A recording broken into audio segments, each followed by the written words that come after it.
Hello, എല്ലാവർക്കും D S കിച്ചണിലേക്ക് സ്വാഗതം. ഇന്ന് ഞാൻ വന്നിട്ടുള്ളത് പാവക്ക കൊണ്ട് ഒരു കൊണ്ടാട്ടം ഉണ്ടാക്കുന്ന റെസിപ്പി ആയിട്ടാണ്. അത് എങ്ങനെയാണ് ഉണ്ടാക്കാൻ നോക്കാം.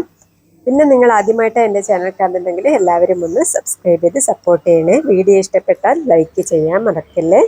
എന്നാൽ വീഡിയോയിലേക്ക് പോകാം. ഞാനിപ്പോൾ ഇവിടെ 3 കിലോ പാവക്കയാണ് എടുത്തിട്ടുള്ളത്. നമ്മളിവിടെ കൈപ്പക്ക എന്നാണ് പറയുന്നത്.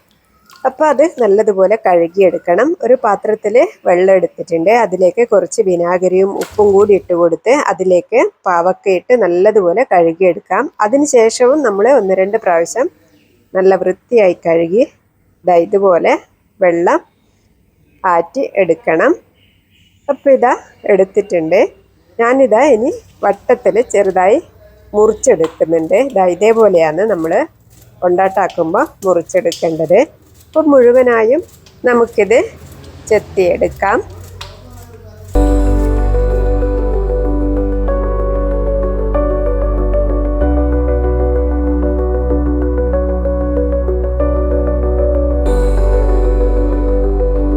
ഞാനിപ്പോൾ ഇതാ മുഴുവനും ഇതുപോലെ ചെയ്തെടുത്തിട്ടുണ്ട്. ഇനിയിപ്പോൾ ഇതാ ഇത് ഒരു വലിയ പാത്രത്തിലേക്ക് മാറ്റിയെടുക്കാം. ഇതിലേക്കുള്ള മസാല പുരട്ടിയെടുക്കാൻ വേണ്ടിയാണ് ഇങ്ങനെ ചെയ്യുന്നത്. ഇപ്പോൾ ഒരു വലിയ പാത്രം എടുത്തിട്ടുണ്ട്. അതിലേക്ക് നമ്മൾ പാവക്ക ഇട്ട് കൊടുക്കാം. പാവക്ക ഇട്ട് കൊടുത്തതിന് ശേഷം അതിലേക്ക് നമ്മൾ മഞ്ഞൾപ്പൊടിയും മുളക് പൊടിയും ഉപ്പുപൊടിയും 1 ഗ്ലാസ് തൈരും കൂടി ഒഴിച്ച് കൊടുത്ത് നല്ലതുപോലെ കൈകൊണ്ട് മിക്സാക്കി എടുക്കണം.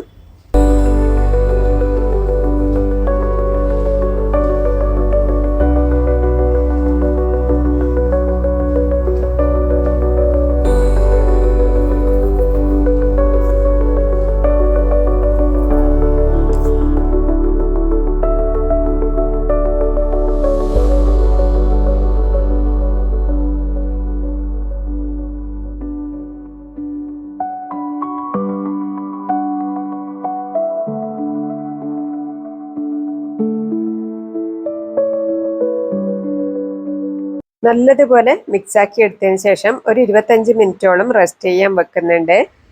അപ്പം അതിനുശേഷം നമുക്ക് നല്ല വെയിലത്ത് ഇതുപോലെ നല്ലതുപോലെ വൃത്തിയായി കഴുകിയെടുത്ത തുണിയിലേക്ക് ഇട്ട് കൊടുത്ത് ഒരു 4-5 ദിവസം വരെ ഇത് നല്ലതുപോലെ വെയിൽ കൊള്ളിച്ച് ഉണക്കിയെടുക്കണം. ഇപ്പം ഇതാ ഒരു 5 ദിവസം കഴിഞ്ഞിട്ടുണ്ട്. ഇത് നന്നായി ഉണങ്ങി വന്നിട്ടുണ്ട്, റെഡിയായിട്ടുണ്ട്.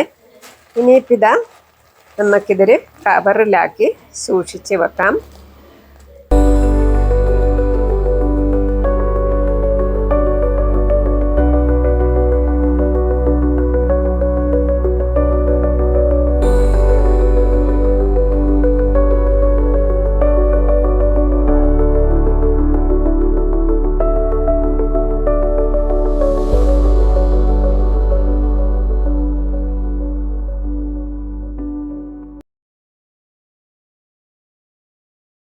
ഇപ്പോൾ നമ്മളിതാ കവറിലാക്കി വെച്ചിട്ടുണ്ട്. ഇത് നമുക്കിതിൽ നിന്ന് കുറച്ചെടുത്ത് ഫ്രൈ ചെയ്തെടുക്കാം. ഇതിനു വേണ്ടി ഞാനിവിടെ ഒരു പാത്രത്തിൽ കുറച്ച് വെളിച്ചെണ്ണയാണ് ഒഴിച്ചു കൊടുക്കുന്നത്.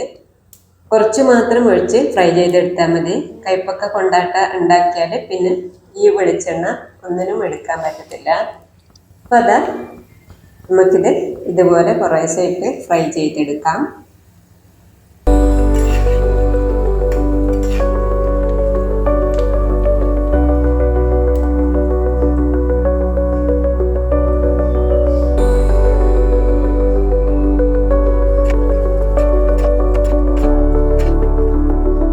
അപ്പോൾ ഇത് പാവക്ക കൊണ്ടാട്ടം ഇവിടെ റെഡി ആയിട്ടുണ്ട്. നിങ്ങളെല്ലാവരും ട്രൈ ചെയ്തോളൂ കേട്ടോ. അടുത്ത റെസിപ്പിയുമായി അടുത്ത വീഡിയോയിൽ കാണാം.